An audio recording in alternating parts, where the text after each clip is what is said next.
Good to see you again. Fancy seeing you here this afternoon. Not really. I've been releasing regular content, particularly on a certain subject matter, and what that is largely been talking about American ways of life, American culture, our business models, and largely how and why those are destructive and unhealthy for individuals and groups.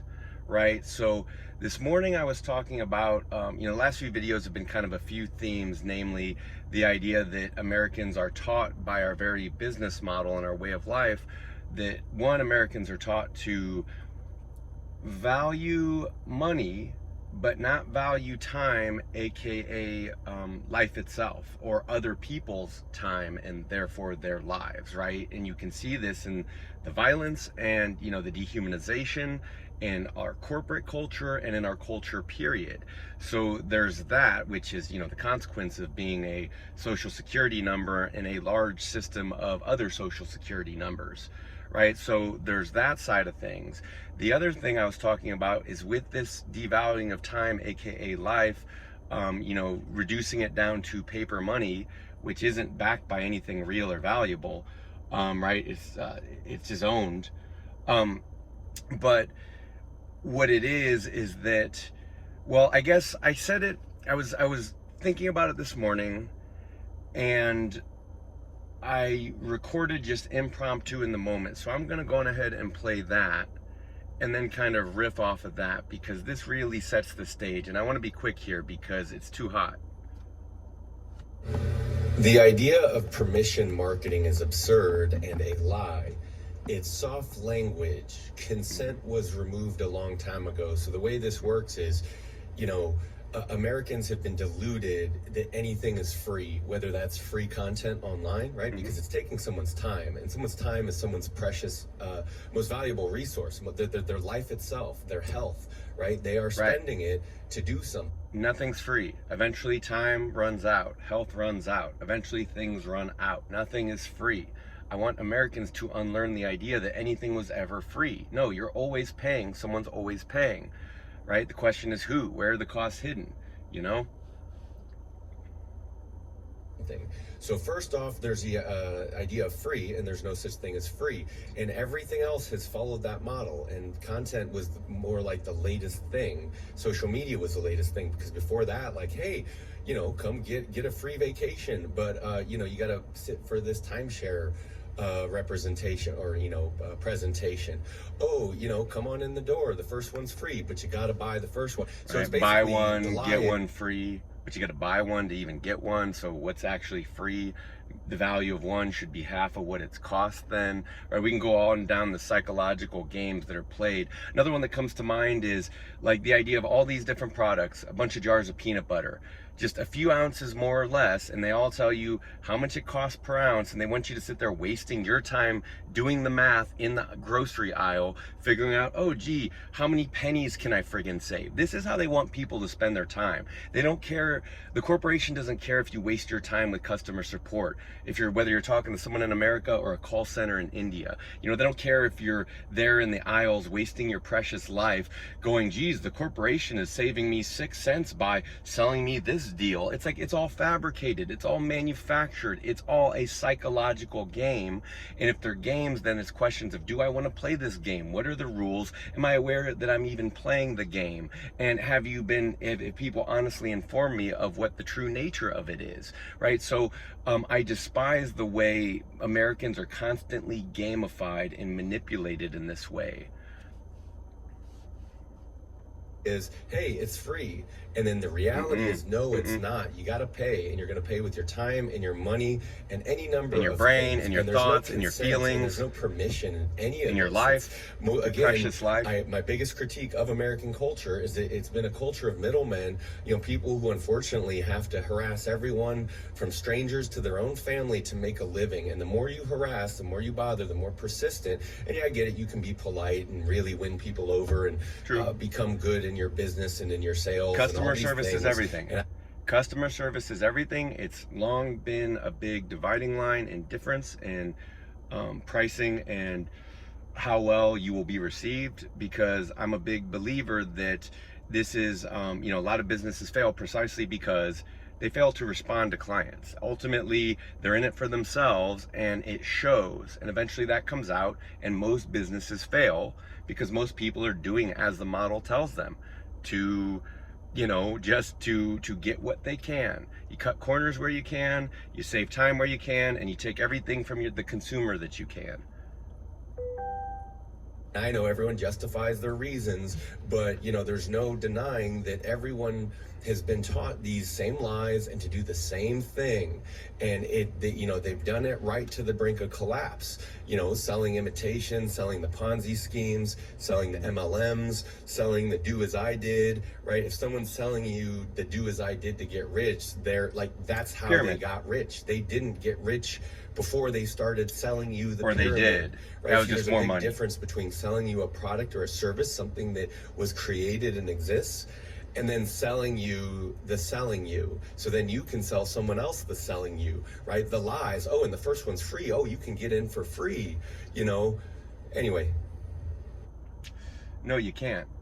If I'm really going to get to a point here and really solidify my thought, it is the biggest lie we're told is that anything is free. And then the whole point of that is a conditioning. And the conditioning is to trick the American into thinking everything and everybody is equal. The dollar equalizes things, and also time and money and value and life, like they're all basically interchangeable. And because they've been raised to believe this, and because it's been beaten into their head day after day, from the day we're born until the day we die, we in America are just beaten over the head with this stuff in subtle, covert, and overt ways. This idea that, it's all, that the first one's free. The first hit is free. That, it's all well, it's all good. Just, don't think too hard. Don't, the corporation constantly tries to sell bad and unhealthy products, and to sell so by means of irresponsibility, promoting irresponsibility, right? It's all about you and your life, the me, myself, and my phone and my space. And you can see the direction how from early on in TV culture to modern internet culture, how that shift has taken place. But no matter what, it's still about individuals in contrast to groups. Be a part of a sexy group. Be against the group. Stand on your own. No, be a rebel. Don't be a rebel, right? And it's the same kind of back and forth manipulation that at the end of the day is designed to condition the American to think that their time and their value and their life is worth zero. Therefore, everything's comparable to the dollar. Therefore, there's no big deal about the dollar, and the dollar is common and you can get it anywhere, right? The whole thing is a devaluing and an absurdity, and ultimately it's a lie, because nothing is free. Somebody is paying. Right? The question is who, and if you're not paying on the front end, you're paying on the back end. And if someone else is covering for you, you better believe they have expectations, and they don't actually plan on giving you a free ride. Nothing in the world exists like that. That's why everything is traded. That's why everything is traded for money, because we can meet somewhere and say, well, we at least share this necessity in common, right? Never mind all the lies sold around it and the lifestyle and the dream. Because here's the other big lie was, basically, Americans are told to be practical. Don't dream big, don't be an artist, don't be creative, do the logical thing. Well, lots of people aren't accountants, right? So you're going to ask an artist to be an accountant? That's actually what's illogical. What's illogical is telling someone to be practical or a certain way when that is not their manner or their personality type, right? So the idea that everyone was going to go to school and make it big there, or go work for the corporation and make a lot of money for the corporation, that's just as big of a fantasy. You might as well be trying to be a movie star, right? You might as well be trying to be making on social media even. You might as well be that crazy egotistical guy who believes in himself enough that he wants to be president, right? That's where all these things flow in that direction. So from the practical side of culture, the same side that was taught that money has no value and life has no value, they say don't do anything creative, don't do anything that might be different, right? Do the intelligent, logical thing. You know, maybe that's going to school, maybe that's not going to school. But either way, it's largely keep your head down, do what you're told, do what you're supposed to. And so many Americans do that, and they find out they were lied to too, right? They went to school, they paid all this money, they made they did everything that they were told to do by the system, by their parents, by the people in the system, and yet they see that nothing turned out like they expected. Like, it's almost as if the other big lie, I think, in America, I guess it goes with that, you know, everything's equal. The biggest lie that, well, honestly, that most of the things on the market are there to help you. You know, outside a few basic needs and goods and kind of things that are hard to mess up, most of it is, you know, it's selling you something, it's selling you a lifestyle. If it's not, the funniest thing about all this is that whether it's college or even something like my image consulting, all of it does fit part and parcel to the lifestyle, because with the whole point, right? Ooh, you know, go to, you know, grow up in America, go to school, learn things, become somebody, do something, be important, right? We're selling you a lifestyle, we're selling you a fantasy. Ooh, big money, ooh, big cocaine, ooh, big guns, you know, all of it.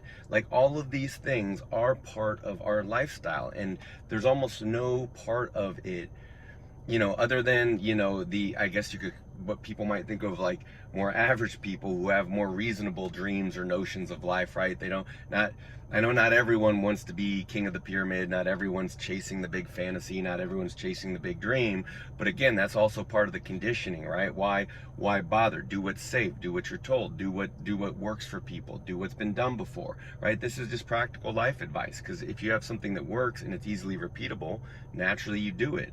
Like, this is what everyone is taught. This is what the model teaches. This is what all our marketing books teach. This is what a lot of the old sales books teach. You know, these kinds of things with little derivation, very little derivation, and then occasionally somebody makes it big, and then they turn around and sell the fact that they made it big as if everybody could make it big. So this, you know, success itself is the bigger Ponzi scheme. And then whether it's education or buying someone's book, or a content creator selling you whatever they're selling, whether that's their persona or their economics book, because they're a practical person, right? Everyone's got their motivations, right? Everyone wants your money for their reasons, right? It's for them. You are secondary. This is what you need to realize. And if someone really isn't making you a partner in what they're doing, insofar as you feel like you're going to benefit as much for what you get from them as they get from your money, because America proves the people who take the money are the ones benefiting. The people who get the products and services, they're the ones on the treadmill. They're the ones who need, right? And how much of this crap do they really need?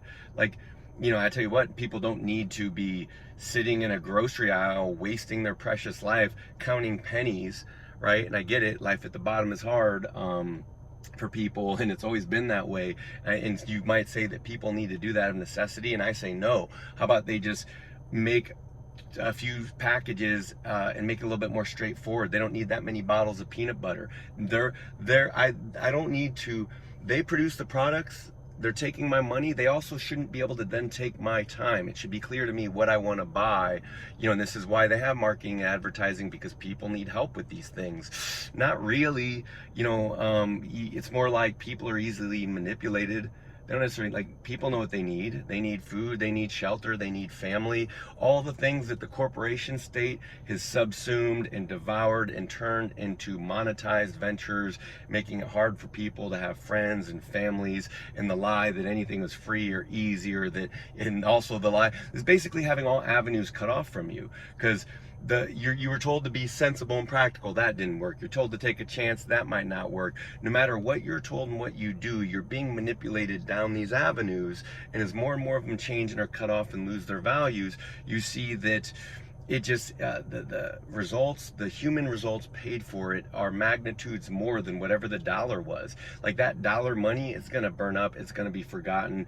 No one's going to remember that there existed this paper money in history. You know what I mean? Like, no one, it's going to be a footnote in history, just like the telegram was. No one's talking about the telegram. No one's talking about old technologies, even if they're technologies that dominated people's lives. I mean, maybe they do, and maybe they still are a part of our lives, but you get this specific angle I'm talking here. I'm talking something very specific, that there's certain things that people don't mind that change, and that people don't, Like, most people through human history aren't remembered, right? Does anyone mourn that? No. Does anyone mourn that most technology isn't really remembered, or most changes in history and philosophers and artists, and honestly almost nothing is known or remembered to anyone? So then what was the point of all this, right? It was, to stand in the grocery aisle and count your pennies. It was to, you know be a rapacious parasite on a system where everyone cheats and lies, where everyone has been fooled from day one to believe that it's okay. It's okay if you cheat and you lie, and it's okay if you don't, and if you don't cheat and you lie and you're a good little punk, and you let people take care of you, you're taught, or not take care of you, if you let people abuse you, you're taught that that's normal too. And then you can go to a psychologist who's basically like a modern priest of the industrial system, and then they'll likely prescribe you some medications, and you'll probably need them at that point, right? I don't blame people for needing these things, whether that's retail therapy, or psychological therapies, or drug therapies, or even like when people wind up going crazy and hurting themselves and others. That makes sense too, because given the nature of our culture, when everything about it tends in one direction, and when that direction is completely antithetical to what humans want, what humans need, any sense of dignity or purpose or sovereignty of any kind of individual self. And then you look to Americans, and again, they're a protean bunch, so you go, what selves, right? They're all like, I've seen these personas, I've seen these identities, and I'm not saying Americans aren't real, I'm not saying people with masks aren't real, because people will hide themselves for good reason.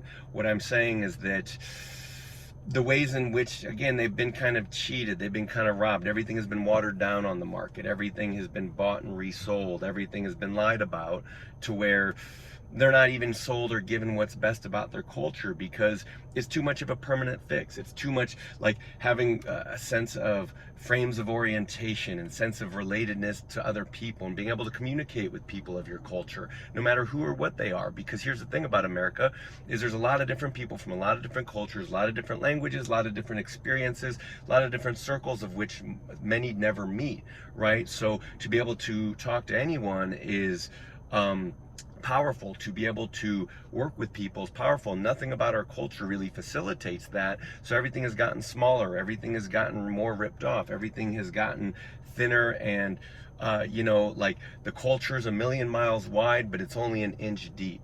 Like, you couldn't lay down in it, you couldn't float in it, it can't support people, it doesn't actually support the human psyche or the human psychology. It's basically a stopgap. You got to race on your rat wheel day to day. You got to get that piece of cheese, right? And it's okay if you screw someone over. It's okay if you screw a whole trough of people over. If a whole nation of people need to be your cannon fodder, that's okay too, right? You can just do what you want. You can manipulate people how you want, because everything's free, right? There's not a cost for any of this, right? And this is where I'm sliding into that, you see, this kind of cynical territory to kind of soften the blow and to make the bitter medicine go down easier.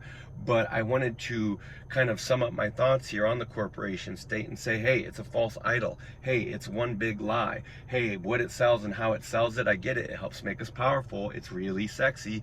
It's really fucking irresponsible too. But hey, it's sexy. And hey, be somebody, even though, no one's going to remember any, like, I think the people of the future, they're not going to look to humanity now and think like, oh, these were our great superheroes. These people were worth remembering. No, just like when we look, I mentioned this earlier for a reason, just like when we look back to the past, whether it's 100 years, 200, 500, if anyone even has time to do that, which most people arguably don't, so they don't, right? They know themselves and family and barely that, and then propaganda. But when we look to the past, there's a reason why we only ever remember a few people. One, we can't remember everyone. And then there's a few people, and they're only ever remembered for very specific reasons and nothing else. So anyway, these were just my thoughts on the sickness that is American culture and our way of life and our business model, right? It was something like, if I had a title for this, it's like, what is our biggest lie, or how does it make people the most sick, or it'd be something along those lines. But anyway, I think that might about covers it for now. I'll get back into these topics as I go, but I think next I'm going to cover wellness and well-being and signs of that in people, and how you can maybe even foster those things. And then from there, I think I'll eventually get into literature, which is what I'm really excited to do, both my own personal writing, my own personal poetry, as well as some of my favorites and my influences, and we're going to discuss general literary terms and analysis, as well as just kind of running with it and playing with it and having fun with it, right? Because not everything has to be about, ooh, get something, really get something, strangle the value out of it, get your time, get your money, brother, right? Just strangle it, like that kind of thing, right?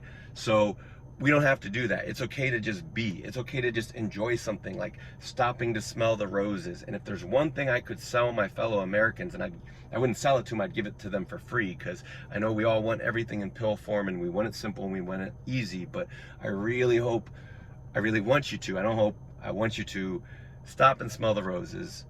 Tell your loved ones you love them. Take care of them. Take care of yourself.